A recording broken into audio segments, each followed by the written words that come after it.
Level 1. The Errand Boy. It starts with the envelope in your hand and the man bleeding on the pavement. You're told not to look at him. You look anyway. His nose is broken. Blood runs into his mouth when he tries to speak. No one helps him. Not the bartender, not the men smoking outside, not you. Deliver it, your handler says. You nod. You don't ask what happened. You don't ask what's in the envelope. You don't ask why the man is still breathing. That's the first rule. You don't ask. You move through narrow streets lit by flickering neon, clutching something that isn't yours. You walk fast, but not too fast. Calm, but not slow. There's a rhythm to this world, and you're trying not to break it. You're nobody here. That's your protection. You deliver packages, carry messages, sit quietly in rooms where deals happen. You memorize faces. You learn who bows first and who doesn't bow at all. You learn that respect isn't given, it's performed, and sometimes it's enforced. You get paid in small bills, 30,000 yen for a week of silence.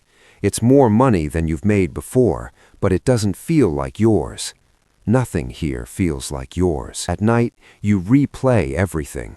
The broken nose, the way no one stepped in, the way you didn't step in. You tell yourself you're just passing through. You're not. Level 2. The recruit. It happens in a back room behind a restaurant that never closes. You kneel. The blade is clean, the cloth is ready, the men around you are quiet, not out of respect, but expectation. You've been tested already. Small things, carrying money, taking risks, keeping your mouth shut when it mattered. Now they want something permanent. Loyalty is proven in pain, someone says. You understand what they mean before they explain it. The knife touches your finger. You don't hesitate. The cut is fast, but the pain isn't. It pulses up your arm, sharp and alive. Blood hits the cloth. You don't flinch.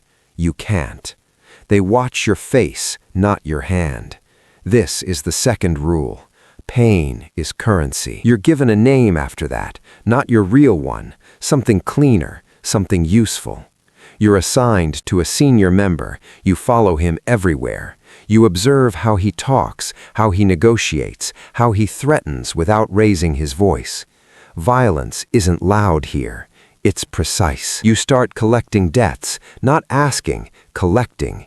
You knock on doors and wait. You don't shout, you don't argue. You just stand there until they understand. Most people pay. The ones who don't, you learn what happens to them. At first, it bothers you. The bruises, the fear in their eyes, the way they look at you like you've already decided something about them. You tell yourself it's just business. Then one day, it doesn't bother you anymore. That's when you stop being a recruit. Level 3. The collector. The money starts moving through you now. Not yours, never yours, but you touch it. 500,000 yen in a night, sometimes more. It passes from trembling hands into yours, and then into someone else's. You're a link in a chain that never breaks. You keep records in your head. Who owes what? Who's late? Who's lying? You can tell when someone is lying. There's a way their voice shifts, a pause half a second too long, eyes that don't meet yours. You don't call them out immediately. You wait. That's the third rule. Control is patience. You start making decisions, small ones at first. Who gets an extra day? Who gets a warning? Who gets an example made out of them? The first time you order violence, you don't say it directly. You just nod. Someone else handles the rest. You hear about it later, the hospital visit, the broken ribs, the message sent. You don't feel powerful. You feel efficient, like a machine that's starting to understand its purpose. You're trusted more now, brought into rooms where real conversations happen. You sit at the edge, silent, absorbing everything. Territory disputes, political favors, police contacts. You realize something. This isn't chaos, it's structure, and you're inside it. Level 4. The operator. The call comes at 2:13 a.m. A shipment is missing. Not delayed, Not rerouted, missing. That's a problem. You're sent to fix it. No instructions, just expectations. You gather information fast, warehouse logs, dock schedules, names of everyone who touched that shipment.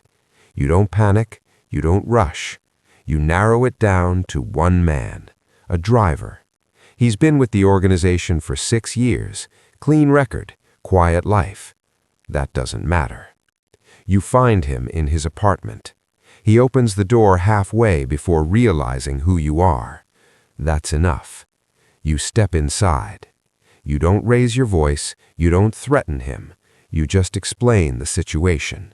Calm, direct. He denies it. Of course he does. You sit down, you wait. You let the silence stretch until it becomes unbearable. Then you mention his daughter. Not a threat, just a detail. Something shifts in his eyes. He talks. That's the 4th rule.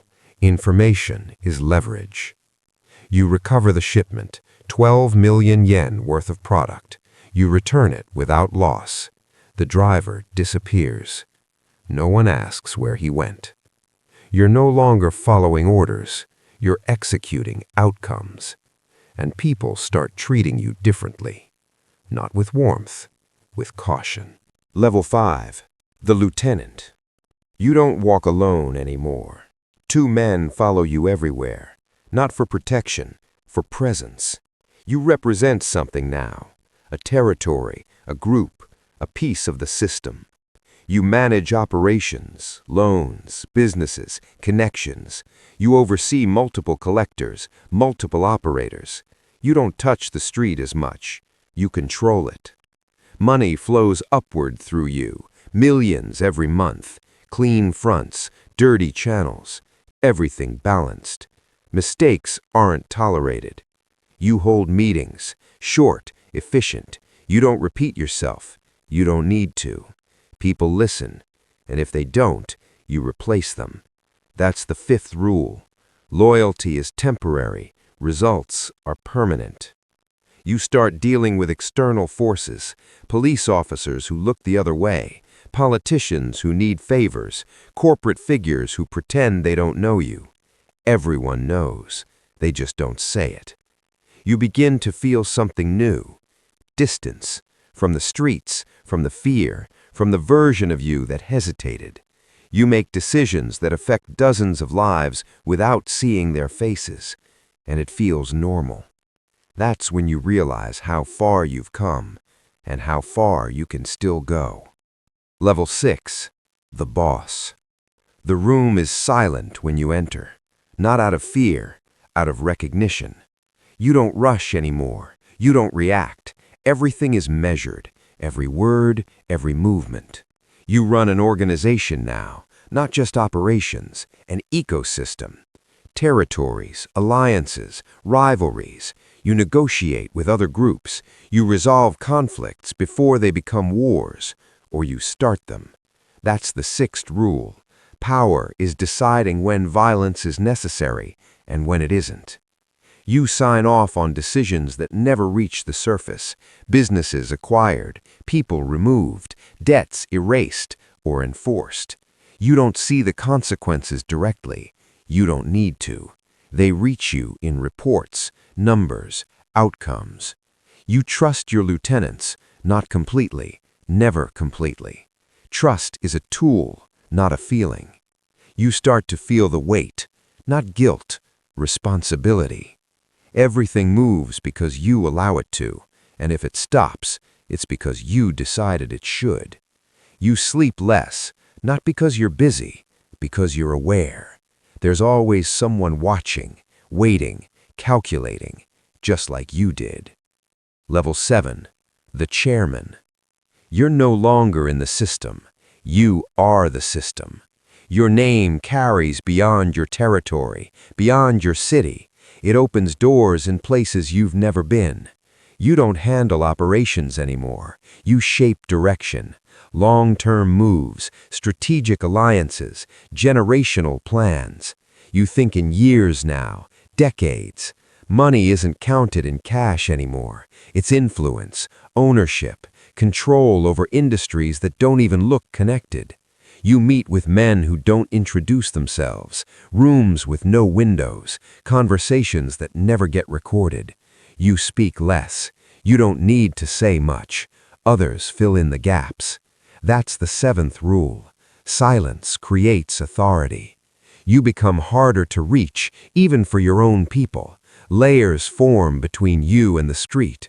You lose track of names, faces, stories. They blur together. You remember being there once. It feels distant, almost unreal. You gain everything you aimed for, and you lose something you didn't notice slipping away. Yourself. Level 8. The ghost. No one sees you anymore. Not really. Your presence is indirect. Decisions made in quiet rooms ripple outward, affecting lives you'll never witness. You don't attend meetings. You don't give orders directly. You exist above the structure you built, untouchable and alone. The system runs without you, or because of you. It's hard to tell anymore. That's the 8th rule. Ultimate power removes you from everything it controls. You sit in silence more often now. No noise, no chaos, just space. You think about the beginning, the envelope, the man on the pavement. You remember how it felt to hesitate. You don't hesitate anymore. There's nothing left to decide. Everything is already in motion. You've built something that doesn't need you. And that's the final cost. Irrelevance inside your own empire. Somewhere, a young man stands outside a dimly lit bar holding an envelope that isn't his. He sees someone bleeding on the pavement. He hesitates. He thinks this is just a job. He thinks he understands the rules. He doesn't, but he will.